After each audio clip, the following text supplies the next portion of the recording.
Why? Hello there, ladies and gentlemen, boys and girls, children of all ages. My name is Mr. DB333 and welcome back to Hearts of Iron 4. The New Order as the USSR. Last video we peacefully reunified with the Komi statelet out in the west. And we're currently working on purging the military. Of course. It had happened sometime in a Stalinist game. But it's all coming up pretty well, I think.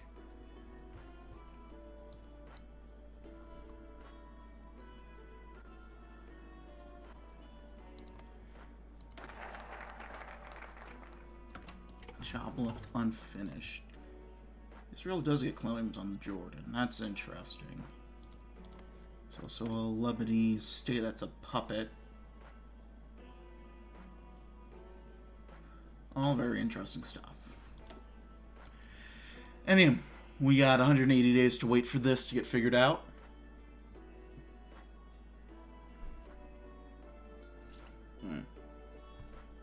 Next, let's go ahead and inaugurate the second 5-year plan. The newly reclaimed territories in Siberia are, to say the least, poor. Very few roads are paved or maintained, there's little access to electricity and running water, and most of the people live off subsistence farming in small villages. Thus, time has come to introduce the party and the people to the second 5-year plan so far. After it is approved, a vast modernization effort will begin across Siberia to industrialize and build up the region. Factories to produce tanks, weapons, and munitions will become the norm, giving the Red Army the ability to fight wars against far larger and far better foes. The old Union fell because of the failure of Chairman Bukharin to build up modern military industry. He failed to recognize the need for Russia to industrialize as quickly and as heavily as possible. Both he and the Russian people paid for it in blood. Comrade Kaganovich understands his enemies, his people, and the lessons he can learn from the past. He will not make the same mistakes as his predecessor.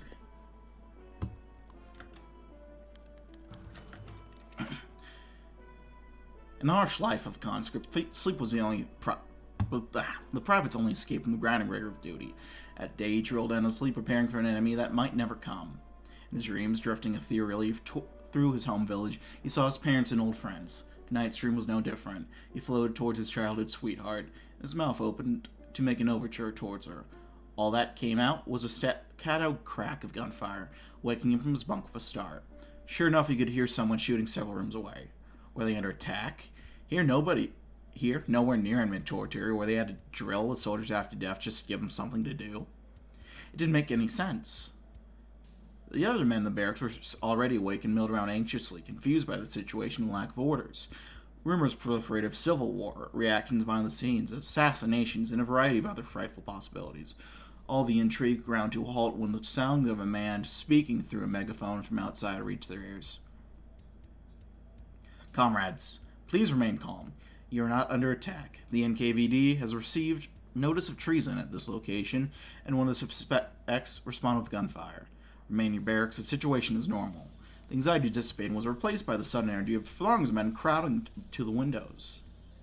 Peeking through, the private could see a group of unfamiliar men in the NKVD uniforms, leading multiple figures away in handcuffs.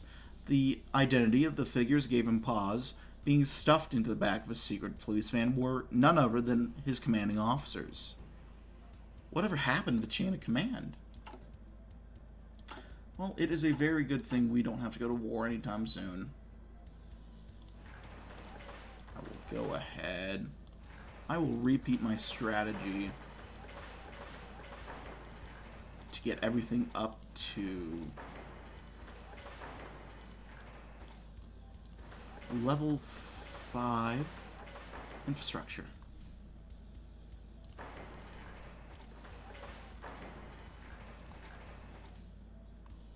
Oh, we'll just give that one level 6. This has no infrastructure, my god.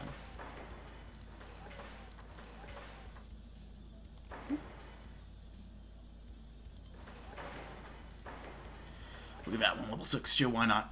That has resources anyway, so that'll give us a good amount of stuff to build for a good long while.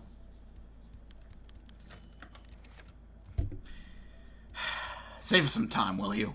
You're not achieving anything by not confessing, you know.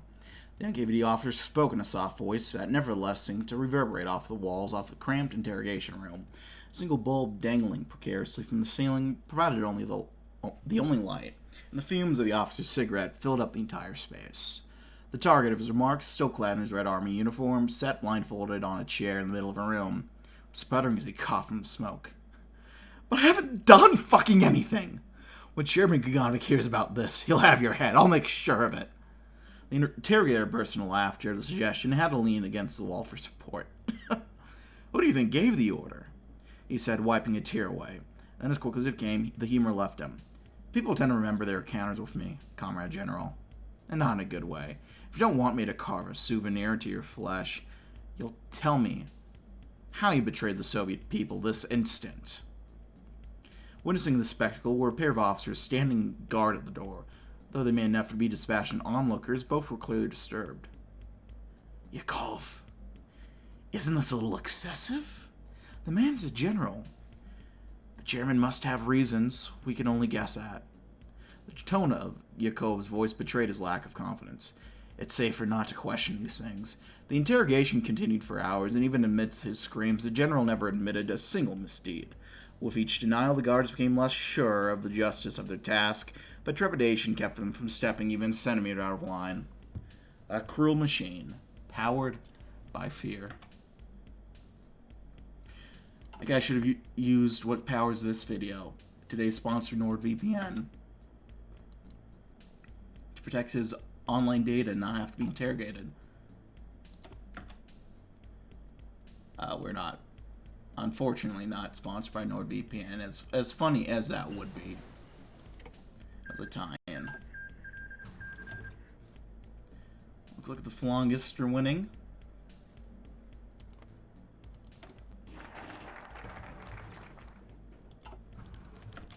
Does Trabza have claims on this? They don't. As Nikita Khrushchev and Mikhail Kaganovich entered the office of Vlad's brother, they knew he was planning to announce something of import. Something he had personally worked on. This is the same one? This is the same fucking GUI. Look at that.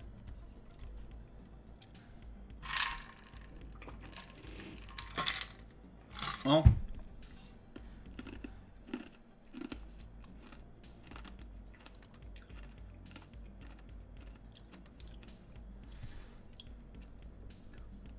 Anyway, something he personally worked on for some time. The man's body language cannot indicate anything but they were right. Regarding that, both as they entered, Lazar Kaganovich signed the administrative order he had been finalizing and motioned for them to sit. When he did, he, acting with efficiency, informed them that he had completed the stipulation and guidelines for a second 5-year plan, indicating the thick portfolio standing in front of him. The two men, both as senior party members and direct advisor to chairman, exchanged a quick look, communicating their confusion to each other with the practiced speed of those who existed within the halls of power of such an authoritarian state. They knew that the creation of such guidelines made little sense, but they could not simply say such. It was Mikhail, as the chairman's brother, and thus somewhat privileged, who finally spoke the question.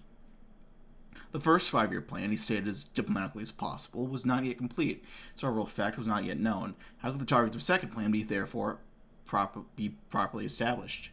Irrelevant, was the answer. The overall goals were known, the chairman proclaimed, improvement in all sectors, and thus the plan could be outlined. But soon realized that there was little more to say on the matter. A decision had been made and would not be changed, at least by them. So the two men left, still as confused as before.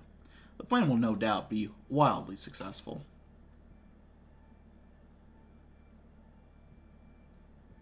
Well, we just have to make it better. Anyhow, let's get a hammer into every hand. Every man, young, old, sick, must serve in society in some way. The individual has no value beyond his utility to the state, whether as an instrument of war or production. If Russia is ever to be reunited under the banner of the restored Union, she will need every able-bodied worker and soldier that she can. The new industrialization plan kicks off. The newly constructed factories will need workers, a resource upon which all socialism is built. These workers will be, for lack of a better word, conscripted, mostly from small agricultural villages. Each hand not holding a rifle or as a child will be given a hammer to further the goals of Soviet socialism. After all, idle hands are the Hitlerites' playthings.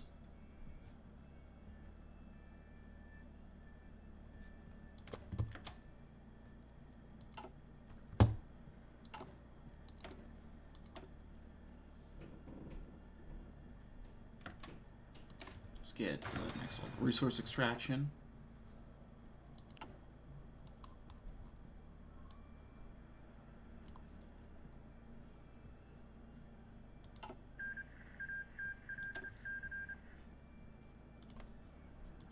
Gonna guess these guys are eventually gonna retake things by force.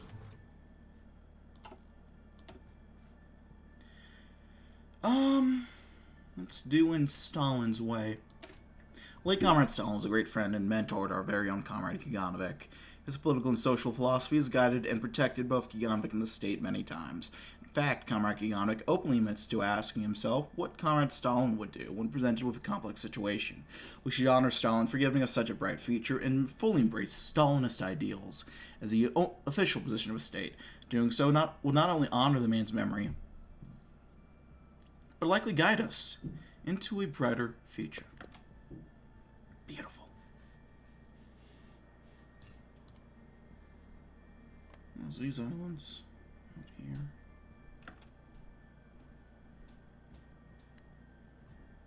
Still Portugal, okay.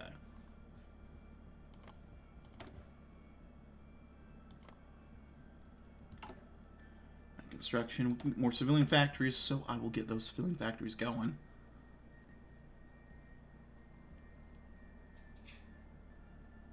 It's all coming together very nicely.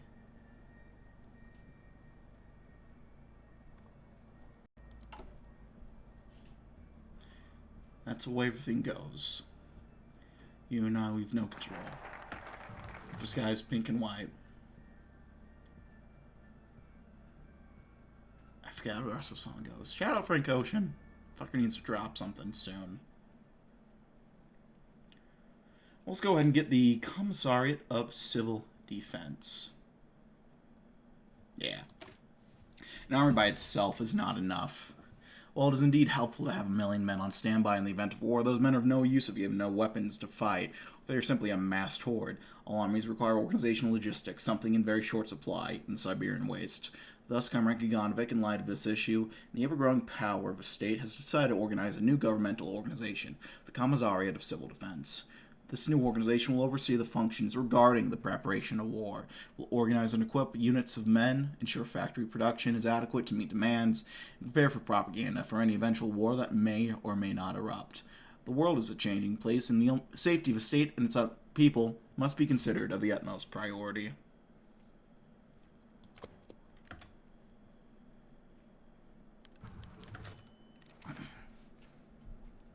After the Tsar's fall, the new regime put itself to work in reshaping the city of Yatka, now Rakov once more, in its own image. This meant repression, inevitably, but also meant construction, great public works, and grand squares showcasing the power and glory of the reformed Soviet state. One of these new creations, bombastically unveiled by the local party branch, was now surrounded by a small crowd of curious onlookers. "Do you see that, Dad?" a young man said to the older woman next to him. "There hasn't been money for a project like this in years. It's a sign, I think. We're really rising out of the ashes again." "It's a bloody eyesore, that's what it is." Vizard's still been around. A few of the other members of the crowd grumbled in agreement, but the son's insistence slushing quieted them down. "Think before you speak, you old idiots. The rules are different now."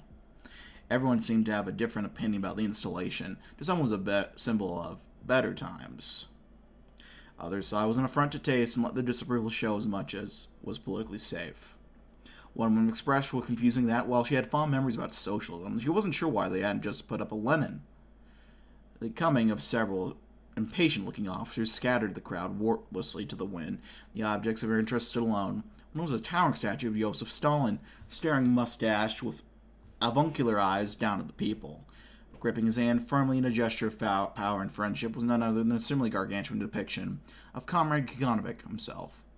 Somebody has a large self-image.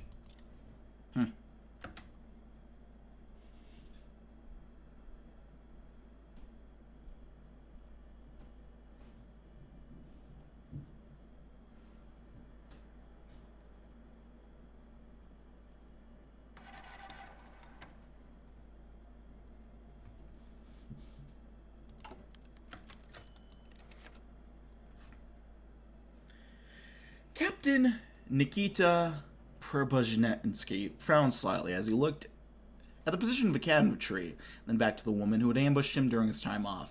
The creature had wedged itself firmly in a fork between the trunk and a thick branch, partially hidden by some leaves. It was a large, fluffy cat, barely tame, staring down the both of them with the arrogant superiority that only a honed stealth predator could muster. "Vanya?" The woman cried out once more, prompting precisely no reaction except for another retreat on the animal's part. Nikita placed a gloved hand on the bark. He couldn't help but think that this was hardly an emergency, certainly nothing to pull him from his morning routine for. But it was a diversion from his morning raspberry Vatkrushka routine. With a small sound of exertion, he scaled the first 3 branches, nimbly flattening himself against the trunk to keep himself steady. He heard a voice from behind him. You're close! Just one up! He turned his head over his shoulder to respond. "I see, yes. Just a moment, comrade." He reached out to the cat, letting it sniff at his glove. His bag hung over his shoulder. He wrapped an arm around the trunk before hauling himself up again, level of the cat, presenting the bag. It looked at him suspiciously and let out the precursor of a hiss. A branch tickled Nikita's cheek as he tried to look inviting. "Shh. You will get hungry eventually. Best to do that where there is food, yes?"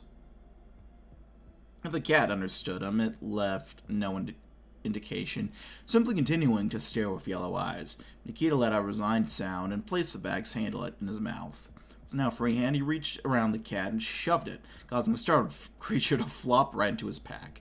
Ignoring the terrifying sounds coming from within and the emergent toothache, he hurriedly slung the bag back over his shoulder and descended.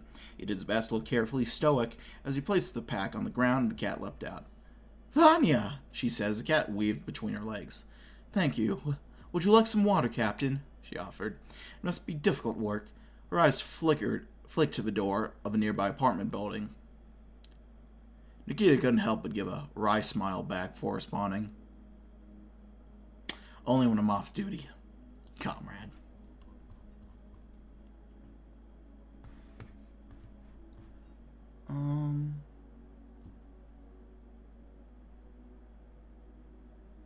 Let us develop some urban centers.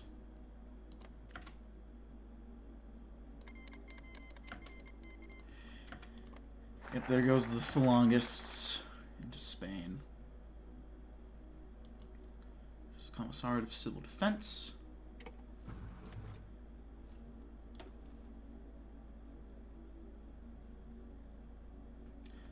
Let's do Metro 2 real quick as well.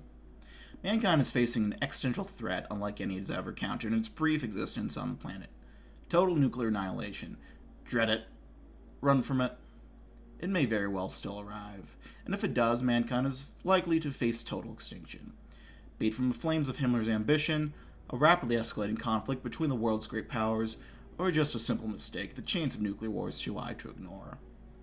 Is this the old lore? Because I don't think Himmler wants to destroy the world anymore. But thus, Comrade Kaganovich has laid out a plan for the preservation of the Russian people and of Soviet socialism such that it may survive whatever cataclysm the man brings down upon it. This plan, dubbed Metro 2, consists of a large network of tunnels and housing built directly under Tyumen. It functions as basically an underground city, capable of housing around 10,000 individuals.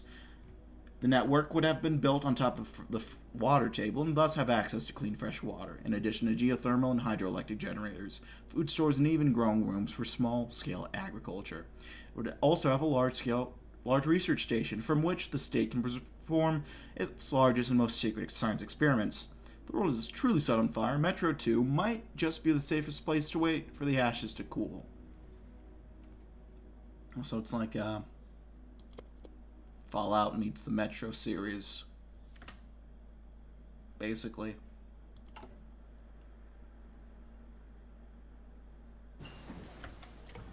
Is there anything else we want to do?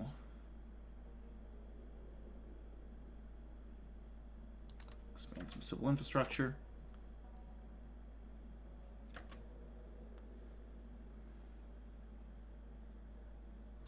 Yeah.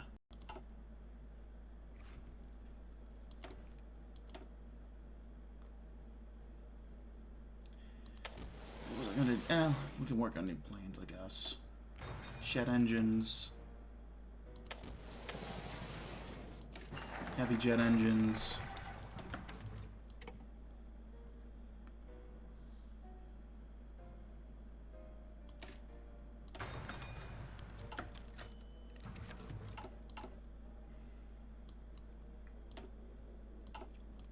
The workman's detail, along with several officers, was pulled off of a road reconstruction duties around Tyumen by a very stern-looking man. How many transport plans? I'll get that working. I'll figure that out. Or I won't. Or I might forget. A very stern-looking man from the state secretary, and told to begin modification work on one of the old pre-unification bunkers beneath the city. He'd been quite confused. The purpose of the road work was clear, of course, but this was much less so. His foreman had seemed equally unsure, but the work order given was properly stamped, properly authorized, and laid out the duties required very clearly. So they got into work. The facility had been in extreme disrepair, and as he executed his assigned tasks, the workmen realized that they were effectively making it usable again, habitable again. He'd overheard from the foreman that this was happening at other bunkers all over the city. The workman wondered aloud to his closest co-worker why such a massive undertaking, with the truly immense amount of work it did and would require, was even necessary. After all, it had been many years since the state had needed such extensive underground complexes. The threatening borders, which had once been just over the horizon, were now thousands of kilometers away. That drew a harsh look from the other workers, and even a harsher one from State Secretary Mann. The workman quickly stopped speaking. He wasn't paid enough to risk asking such questions, and it did not matter besides.